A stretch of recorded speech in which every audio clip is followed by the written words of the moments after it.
chemistry. Hello, and welcome to Brought to You by Chemistry. If you're new to this, you're probably wondering what's brought to you by chemistry. Complicated reactions? Complicated exams? Complicated relationships that you still find yourself thinking about to this day? Well, yes, but it's also a podcast from the Royal Society of Chemistry, bringing you discussions and interviews with experts to talk about challenging global issues and how science, especially chemistry, can help solve them. My name is Dr. Alex Lathbridge, and in this series, we're exploring the subject of air quality, from health and the environment to policy and geopolitics. Today, we're going to kick things off by asking the very simple question: what is air quality? And to help answer that, we have two experts. So, difficult questions first. Could I please get you to introduce yourself? I'm going to start with you, Neil. Hello, I am Neil Donahue. I am actually the Lord University Professor of Chemistry at Carnegie Mellon University, which actually has to do with the Thomas Lord Corporation and nothing to do with nobility, which I am certainly not, or religion. But I am an atmospheric chemist at Carnegie Mellon University. Okay, solid start. And guest number two. Hello, I'm Dr. Suzanne Bartington, and I'm a clinical associate professor in environmental health at the Institute of Applied Health Research, University of Birmingham. I'm also one of the UK Clean Air Champions working across the UK to translate our air quality evidence into action. I know the UKRI are very happy with you right now. You reeled that off really nice, real clean. They're like, you better say it. You better say that. Advertising, say it. Speaking of which, I should also say that I am the founding editor-in-chief of the Royal Society of Chemistry journal Environmental Science Atmospheres, which has been, now we are in our third year of publishing. And we're properly listed with an impact factor and all of the things that a journal wants to have. So, because this season we are talking about air pollution, I'm going to start with the most pressing question. This is for Neil primarily. What is air pollution? What do we mean when we say the words air pollution? Air that's icky. But so specifically, things in the air that cause harm. So pollution is something that causes a detriment, and usually we mean things that people put there.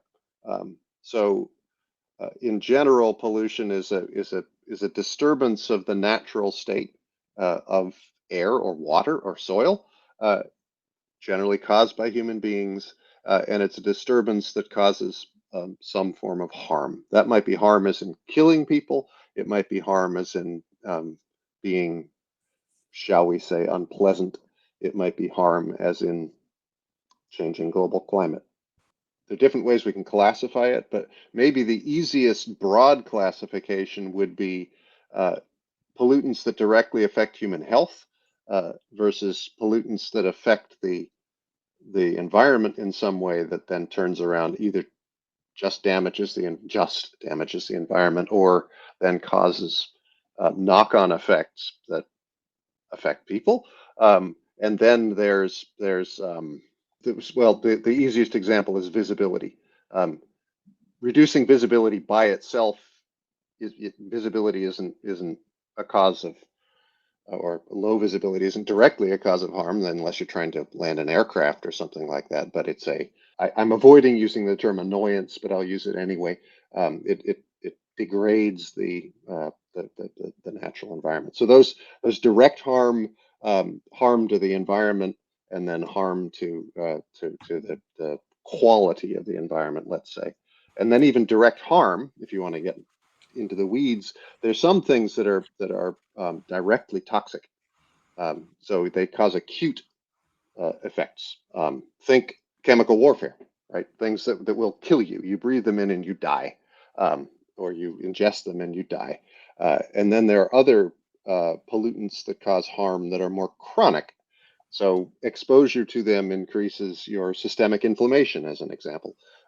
And so you won't die because of bad air quality in that case, but you will cause sort of aggregate harm. And that is not at all unlike smoking, for an example, where typically someone doesn't take a puff from a cigarette and fall over dead.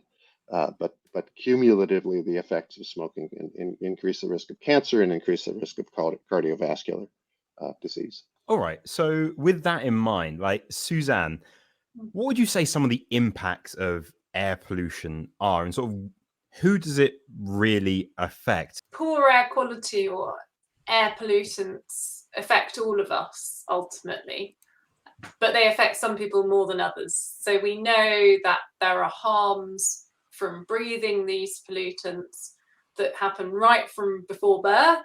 So for those who are present and their mother inhales particulates, for example, during pregnancy, all the way through childhood, adolescence, later life, and into old age. We know that there are some specific conditions that are causally associated with specific pollutants, and we mainly think about particles and nitrogen dioxide in terms of health impacts. But those are conditions that are very widespread. So coronary heart disease, asthma, lung cancer, stroke, those are causally associated. Your risk will be higher of having those diseases if you live in a more polluted area or if you have higher exposure to poor air quality. There are other conditions where there is evidence to suggest that pollution certainly plays a role either in increasing the severity or the likelihood of developing that condition.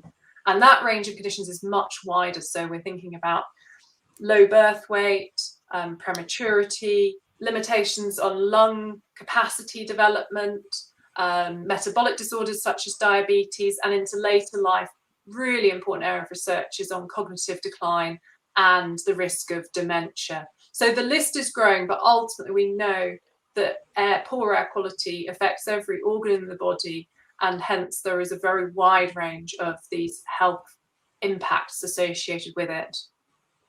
So, like, with that, I understand, like, with, you know, like it's been said, like, you know, if you smoke cigarettes, you know, there's a direct link between cigarettes and lung cancer. But when it comes to all of these things, you know, such as like cognitive decline, low birth weight, you know, these are things necessarily that you wouldn't expect. Oh, this is due to air quality being poor, air pollution. So how do we understand that? Yeah, so the reason we know these links and we understand them is because of epidemiology, and that is the discipline of looking at these changes that happen at a population level. So that was exactly how the link between smoking and lung cancer was discovered, by looking at the risk of cancer developing in a whole group of smokers and non-smokers. And we need those studies to happen over a long period of time, because as Neil mentioned, there are both those short-term harms, but there are also those long-term ones, of which cancer is an example. Dementia is another, that take a long time to manifest. So we need those large-scale studies, and broadly speaking, they fall into two types. Cohort studies, where we follow a population up over time. We're able to know information about those individuals and what they do, where they live. For example, do they smoke or not smoke? And then also we use large routine data sets. So these data sets that are gathered, such as census data, hospital statistics, and we're able to then undertake comparisons both between and within areas, linking those to air quality data and understanding what the difference is in risk there. There's two things, maybe three things that I think the audience should know. One is that the harm here is enormous. So we often focus on fine particles, and we probably will in this conversation for a very good reason, which is our best estimate right now is fine particles lead to 7 million excess deaths per year around the world. It's not a small thing here.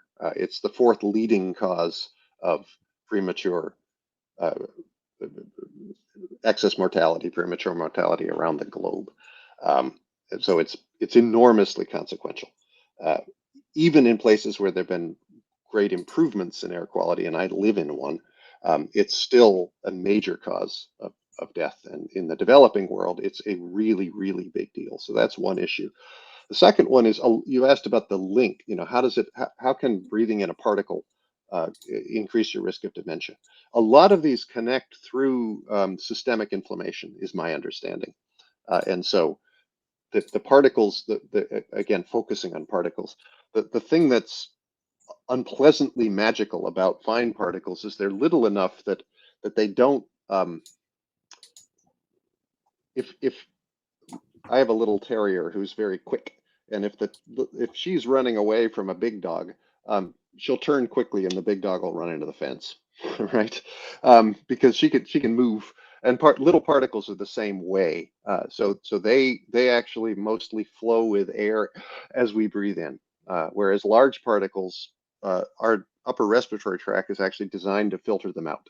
So if you're going through sand or even pollen, even though it's amazingly unpleasant, especially if you have allergies, to breathe in a lot of that, if you breathe through your nose is actually doing its job, and it's catching those particles so they don't get down into your lungs. With the little particles, and these are particles smaller than a couple of micrometers in diameter, so they're very, very small.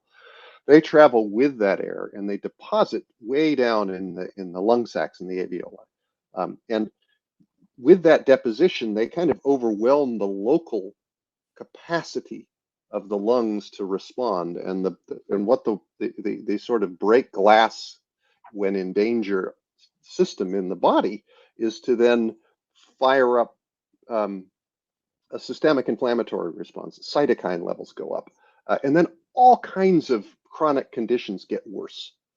And this means two things. One, that's how it does. So that then your risk of dementia goes up, your risk of heart attack goes, cardiopulmonary effects, on and on and on and on and on, get worsened by that. That's one thing. The other thing that's enormously important is it depends on your background state. So then this is where environmental justice becomes a huge issue. So if you already are stressed, if you already have exposure to other causes of systemic inflammation, and you pile on with additional pollution, it gets that much worse. I mean, absolutely. So we know that certain groups are more susceptible and vulnerable to air pollution than others. I already mentioned pregnant women. The developing fetus obviously is undergoing a period of growth and maturation, and similarly, young children, when their organs are growing, that limitation on lung capacity I mentioned, that's because it's that growth phase. And we know that there's those susceptible periods within the life course as a whole that are particularly important. I think I'd add that yes, the fine, so we talk about particles by their diameter, so PM 2.5 micrometers in diameter. Those fine particles are able to penetrate through the alveoli, but they can also go directly up through the nose to the olfactory epithelium, to the brain. So there's a very direct route to exposure. And alongside some of those inflammatory impacts that Neil explained, they also actually make the blood stickier. So when we talk about this increase in risk of stroke, of thrombotic events, of these clots, essentially, that's because of the way in which they interact and make our blood more likely to clot. And that can happen over a long period of time as well. So there are those susceptibility elements that need to be taken into account. People already with restricted lung function, for example, chronic obstructive pulmonary disease, their lung architecture is already vulnerable to air pollution impacts, and they're going to be amongst those who are most likely to experience premature death. So that's what we look at in terms of statistics. It's the risk of premature death and of these specific health conditions as well. For you then, what does healthy air actually look like? Because if you have dirty water, you know what that looks like. When you have like landfills that are filled with waste, like plastics and that, you know what that looks like. But with air, apart from like air that is visibly like, dirty, you can see with your eyes, what does healthy air actually look like? Air is invisible. Help me here. It is. And this is one of the challenges we have with communicating the risks of poor air quality. It's not always invisible. So if we go back and think about the smogs, for example, in the UK, our industrialised cities, particularly we look at London in the 1950s, we had really visible episodes of smog, and similarly we do. I know there's a really striking image of the Indian cricket team when they came out wearing masks in Delhi, for example. We've still got these very intense smog events, let alone the most recent wildfire events that have really put that into the public spotlight. So those particles, larger particles, absolutely, you get this visible impacts in air quality and reductions in visibility that Neil mentioned as well.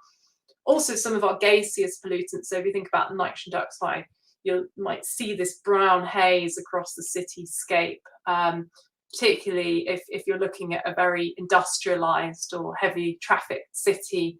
So there are visible elements, but broadly speaking, when we talk about air quality, we are talking about the very, very fine, particularly harmful particles, and they are invisible to the naked eye. Now, I should say as well that the concept of healthy air is debated. So there are what we call particles in the air that have biological origin as well. There are viral, fungal, bacterial particles as well. And some of those are actually important for ourselves, for our immune system, for immune priming. So this concept of healthy air is a topic of discussion in the scientific community, particularly when we're thinking about indoor settings as well. But ultimately, what we do know is that any level of fine particulates is harmful to health. And we now know the lowest threshold at which health harms can be detected in those large-scale epidemiological studies that I mentioned. And that scientific knowledge and that advance in our knowledge over the last 15 years led to the World Health Organization updating their recommendations for health-based guidelines for pollutants. They were much more stringent than previously were, and that was done in late 2021. So we now have a set of guidelines for key pollutants which are health-based, which are very strict, and which most 99% of people living in the world actually live in areas that exceed those health-based guidelines. So many are breathing what we would consider to be air that is polluted at a level that's harmful to health. Yeah, one challenge that Suzanne just alluded to is that basically, as wherever we've looked, the effects that epidemiology, which you mentioned before, detect on a statistical increase in negative outcomes, and most notably people dying, continues as low as we can measure. And so a lot of the recent epidemiology has made use of Canada, which, when it's not on fire, is actually a place where you often find very low levels of pollution. And so some of those recent studies added in epidemiology in Canada and found increased risk of mortality down to we weigh the stuff, so a level of 5 micrograms per cubic meter of air. And if you ask anybody in that field, nobody suspects that there's a magic level where it all goes away. The only reason that the lowest effect we see is at 5 is that's essentially the lowest level that anybody is exposed to, and we still see that the more exposure you get, the greater the harm is. That does make a challenge for public policy, because a lot of laws are written as if there's essentially a dosage, and below that it's healthy, above that it's not healthy, and that's actually not what the science says. I'm oversimplifying it, but for the most part, the science says the higher the level of the pollution, the higher the level of, in this case, the fine particles, the more your risk will rise. You mentioned about the World Health Organization updating their guidelines recently in sort of 2021. Now, that's looking at on an international level. And I guess that's important because air, as we all know, can't be contained by anything except for like bottles and boxes and all of that. Air travels. And so that means air pollution travels.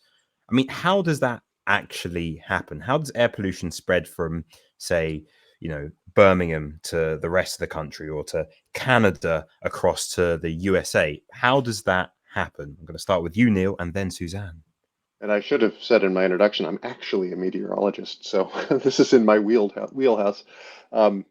But air moves is the simple answer. And just as I was talking about the little terrier and the fine particle, the reason why when we breathe in that the fine particles manage to follow the air streams is that they are the tiniest speck of dust that you can see slowly settling in when the sun glints through the window is the size of the moon compared to a lot of these fine particles. And that's almost not it is an exaggeration, but it's not a huge exaggeration. That those are huge by our standards. So these things are so small that the rate at which they fall out of the atmosphere is basically negligible. So the only way they leave is, for the most part, is precipitation, is rain. And so they're going to be carried until it rains. And in a lot of places in the world, that can be a long time. On average, actually, it's about once a week as a kind of a global average. And air travels a long, long way in a week. That's it. It's that simple. So, Suzanne, is that something you see, like, from a health perspective? How is air pollution, and I guess the effects of air pollution, how is that spreading? Yeah, I mean, it's a good question. So as Neil said, we know we're able to look at the sources of pollutants and where they come from. And that gives us insights into the proportion of the pollution that is local, essentially, versus what is coming from what we call transboundary or transnational sources. So, for example, if we look in Birmingham, the area in which I work, we've got a very high level air quality super site, which is able to determine the source of pollution. And we know that roughly a third of particles are coming from outside that area of the city. The more localized pollutants, so for example, nitrogen dioxide, which is more associated strongly with local activity, so road traffic, industry, those we are actually able to see the health impacts of at a local level. And we can see, for example, higher rates of asthma, of severe asthma, particularly, as I said, associated with high levels of nitrogen dioxide. And that's quite typical in inner city areas where you've got that concentration. So what we need to think about from a health perspective is both the density of the population, how many people are living in that area, what the demography is. So it will depend on whether you've got a slightly younger or older population in terms of the health impacts that you see from poor air quality, and also how those people are interacting with their environment. And we see some quite different patterns in different populations for that reason. If we look at lower middle income settings, for example, where biomass is a major source of domestic fuel, and people are spending a long time in close proximity cooking with wood, dung, straw, we see very high rates of particularly lung disease. And that again is associated with those very high particulate concentrations in close proximity. So we always talk about the need to reduce at source, to increase the distance between people and the source, and ultimately to protect people against exposure when we're thinking about reducing their risks. But all of those factors are important when we're thinking about health at a population level. Yes, there are two things that one is, even though I said particles and pollution in general can travel for a week and more, it is diluted as it does so. So it's always true that if you're close to the source, you're going to have a higher, more intense, more concentrated exposure. Another thing, which is actually a major part of my own academic research, is that one should not regard these particles as little marbles that are emitted from some source, or for that matter, most other pollutants that are emitted and then simply transported. There's a huge amount of chemistry going on while this is happening. In fact, even waiting for exposure, so even saying what do people actually breathe and not just mapping the whole world, most of the molecules in most of the particles that most people breathe are a consequence of chemistry that happened in the atmosphere. They're incredibly vibrant, and actually, if you look at it at the average over the planet, what I mean by most is more than 90%. And so, actually, one of the things we don't really understand yet, for example, that Canadian smoke that got down to us in Pittsburgh and across the eastern seaboard of the United States. those molecules were, the smoke was very different by the time it got to us and we breathed it in, from when a firefighter might have been standing, on the flame front trying to fight that fire. We don't know how that changes the toxicity of that smoke. We think it likely gets worse, but we don't know that. So air quality issues aren't just localized to the place that, say, these pollutants or these particles are emitted from. Nothing remains local. It goes national. It goes international. That's the nature of air. Air moves. So with that in mind, are there things then that we can do at a national, international level to make things better, or just to understand the effects of air quality a bit more? Maybe Suzanne. I mean, it's a really interesting question. So we often argue that air quality should be addressed as a global challenge ultimately. At present, the way in which legislation is carved out is at a national, regional, subnational level. So we have the slightly challenging situation, for example, in the UK, where we've got local authorities with certain responsibilities around air quality management, but actually the pollution is coming from outside their area, and they're only able to act on what they have some degree of control over. At the moment, there's a very hot debate raging in London about the ultra low emission zone, which is just one example of that, because it's a policy over which the authority there actually has some jurisdiction and is able to implement.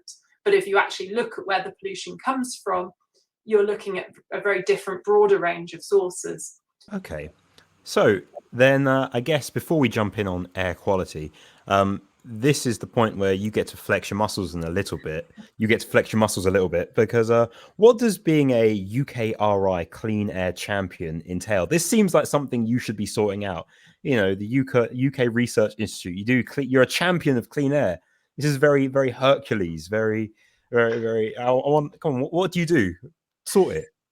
We champion the science. So UKRI is UK Research and Innovation, which is the consortium across our publicly funded research councils, which have come together to fund a whole set of studies around clean air, all the way from toxicology through to population studies, atmospheric scientific studies, etc. And that's a 42 million investment from ultimately the UK Research Councils. My role, together with my colleagues Stephen Holgate and Gary Fuller, is to take the evidence that comes out of that programme and translate it in a way it can be used. So take it to national government, to local authorities, to industry, to the third sector, and say, we have this knowledge, we have these tools, how can you use them to improve air quality? And that knowledge takes a whole different range of forms. So we've got those academic articles, of course, but we've also got things like toolkits, which enable you to assess and put some numbers to an air quality action. What will the benefit be for health? Interventions like better bus shelter designs that have been tested using computer modelling. How can they then be implemented into practice to protect people waiting at roadside? Working with government directly to say, actually, how can you better shape your emerging policies such that they'll deliver better clean air benefits? So that's just a flavour of our role, but we call ourselves the glue that holds the science and the activities together across the programme and makes it known to a wider audience. I really liked how proud you were of saying that you were the glue, and you weren't more proud of the fact that you're literally called a Clean Air Champion. I feel as though if one of those were to go on a t-shirt, it would be the latter. It would be Clean Air Champion, not We're the Glue. I'll have to take that back as a suggestion to the team. What would you say some of the biggest research questions are that you'd like to be able to answer in sort of both of your respective fields? So with I'll set aside climate, which is the climate related implications of a lot of these are actually fairly significant, and there's some significant research questions there. But on the traditional pollutant, i.e. breathing in things that cause people harm level, I've already alluded to a couple of them, and they relate to the chemical transformation. So naturally, I focus a little bit on things that are of academic interest to me, but as I said, with the Canadian smoke as an example, our best understanding is that the oxidation chemistry that affects that the organic compounds that comprise most of that smoke is quite rapid, and so there's a chemical question of understanding those chemical mechanisms, which are a mess, and they're a lot of fun, stimulating fun academically to work on and try to think about, and they happen in multiple phases: in the gas phase, in the particles, in aqueous droplets, so what we call multi-phase chemistry, and then kicking it directly over to Suzanne is I see part of my job is to provide the scaffolding for colleagues who work in the health effects, which I don't, to understand that's true, because in many cases it is that the understanding isn't there. It's very easy to conceive of the particles as effectively coming from a source like the one on my background straight into people's lungs. And so to understand that chemical transformation is taking place. But then the vast majority of our policies regarding exposure to fine particles just relate to the total mass of fine particles. So PM 2.5 mass is the jargon in the trade. Those World Health Organization guidelines are just the total mass of the particles. They are absolutely agnostic as to the composition of those particles. We know that's wrong. We know it matters what the particles are made of. It's not just common sense. There's plenty of scientific evidence for that. We also know, however, that there's not one magic bullet. It's not just the nickel. It's not just some organic toxicant in the particles, that the aggregate concentration of that stuff matters. And it's a fairly complicated mixture of both chemical mixture, but then mixture of effects. And so getting clarity on that, to me, is very important. Yeah, I mean, Neil has touched on the big holy grail for the let's say, the broadly speaking, the health side of air pollution, health research side is understanding which of the constituents, particularly when we look at particulate matter, is a whole mix of solids and liquids in the air, and actually being able to understand what are the specific health conditions that are associated with exposure to those different constituents of PM, and how does that vary between different people, so different subpopulations, for example, by ethnic group. We don't really understand a great deal yet why we see higher risks in certain ethnicities. That might be exposure related, or it might be some other type of vulnerability. That's just one example. The other really sort of focal area is ultrafine particles, and understanding what the health impacts are. At the moment, we as I said, we have the WHO guidelines for PM 2.5, but we actually know it's probably those smaller, very fine particles of less than 1 micrometer that are responsible for many health harms. We don't really know that yet. And also these differences between particle number and particle mass in terms of what is the metric by which we should be assessing these risks. Another area which I think is relevant from a clinic, I say this as a former clinician, is being able to integrate air quality exposure into the assessment of clinical risk. So we had a really high profile case here of a girl called Ella Adouskisi-Deborah, who very sadly died from very severe brittle asthma. And she was the first person in the world to have air pollution named on her death certificate as the cause of death. Now, that was interesting in itself because no clinician had made the link between where she lived, which was right in the area of the legal levels of nitrogen dioxide pollution, and her own asthma. So there's a whole area of work that needs to be done on how do we translate all of this air quality science into tools that can be used by clinicians at the bedside, just in the way that we do routinely for smoking. As doctors, we ask people, how long have you smoked for, and we do a calculation, and we use that as part of the clinical risk assessment. That's not there yet. for air pollution, and that's something we would like to see happen, translating that research into action and clinical use. So my question was, on my phone, I have an app that tells me what the air quality is in my area of areas that I'm going to, because, air, perhaps unhealthy air, is invisible even sometimes. How important would you say tools like that are for, like, I guess, giving people agency or allowing people to know about what's happening in the air that they're breathing? I guess, Suzanne, this is more of a question for you. I'm just asking perhaps for myself. Is it worth me anxiously looking at this thing on my phone? It's a really interesting question, because there are different levels in terms of data quality. And we know that there are lots of challenges with getting and communicating air quality data to members of the general public in a way in which they can understand it and make informed decisions. And there's a lot of research underway looking at how people respond to that, some of which suggests that actually it could lead to actions which are worse for their health. So, for example, we're looking at asthma patients or COPD patients who've got chronic lung disease.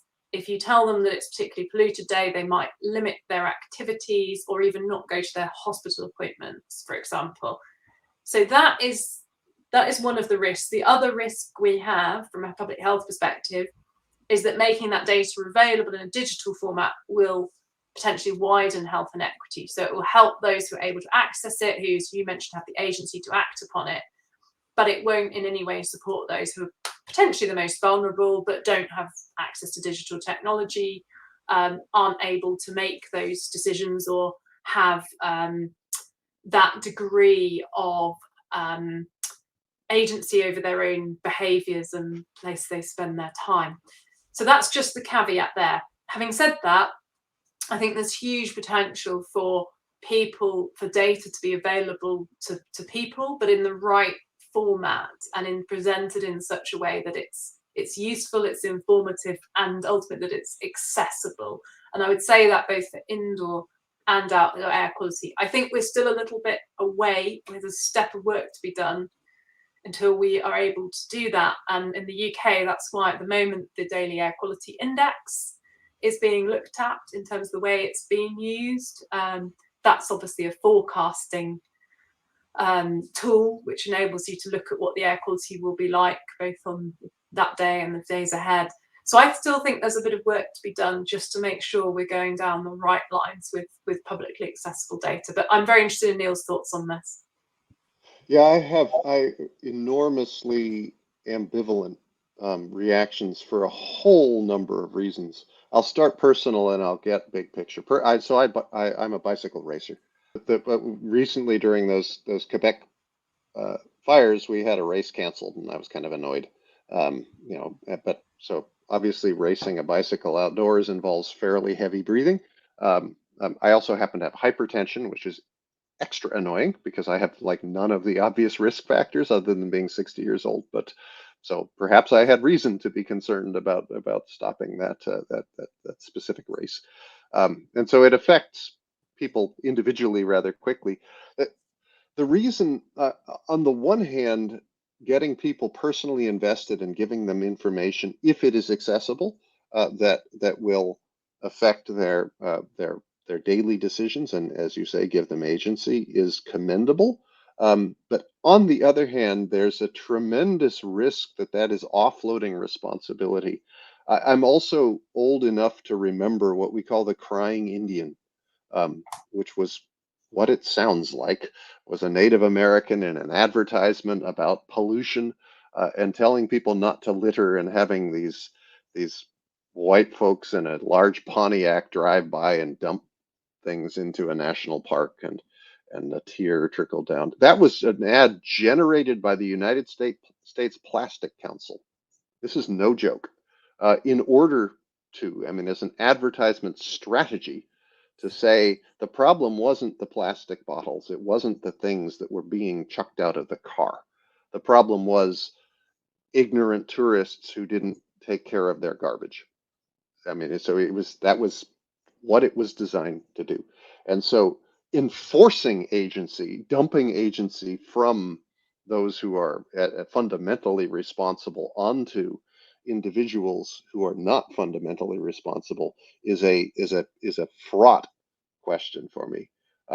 Providing agency that actually has an so we are working in my university and within Pittsburgh in disadvantaged communities where we're working to combine importantly with the guidance of people in the community.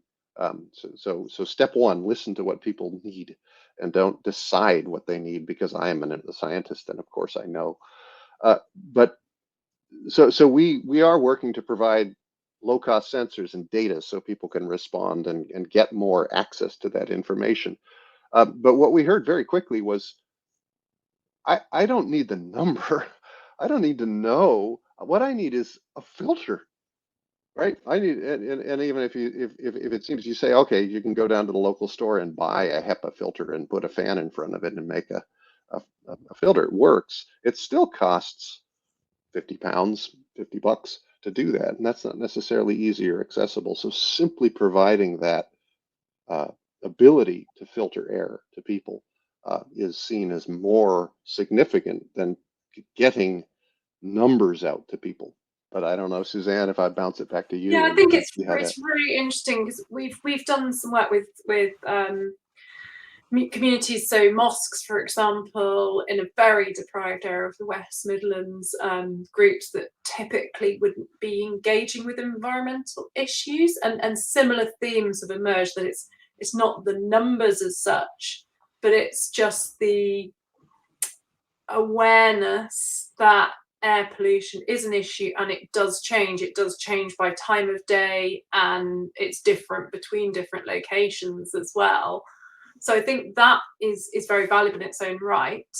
But at the same time, we've also had public participants who've gone out with sensors, etc., and mobile monitoring, who've actually said they're almost disappointed because they feel the numbers don't reflect the air quality issues that they thought exist. And I think there's this whole interesting area about perception of air pollution and the way in which people interact with their places, and other environmental insults such as noise, for example. We found that people were more likely to think an area was very polluted if it was very noisy, and some limited awareness of non-traffic sources of pollution. A lot of people don't make this connection with activities like domestic wood burning, industry, agriculture.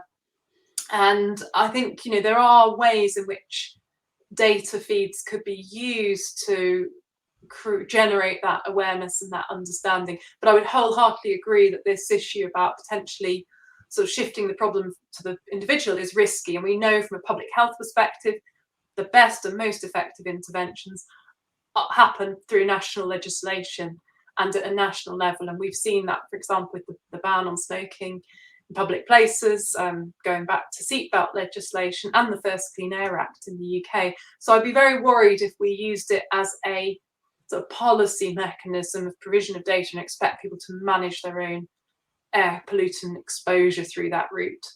Okay, well that brings me nicely on to my final question for the episode. So with all of that in mind, like, which city would you say, for you, Suzanne, and for you, Neil, the UK and US respectively, which city would you say has like the best air quality, and why? Like, what can we actually learn from them? Don't say it's somewhere like the Lake District where no one goes. Like, give me something, please. As a UK, since it started out as a UK question, I'm going to punt to Suzanne to start, and then Suzanne, right now you look so like you look like whichever city you say, like you're going to lose funding from an institution in that city.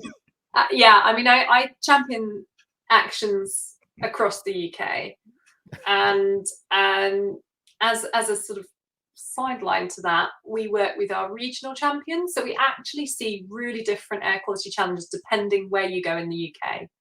So, for example, if you go to Wales, you have different air quality challenges than you go to Northern Ireland, Scotland, and England.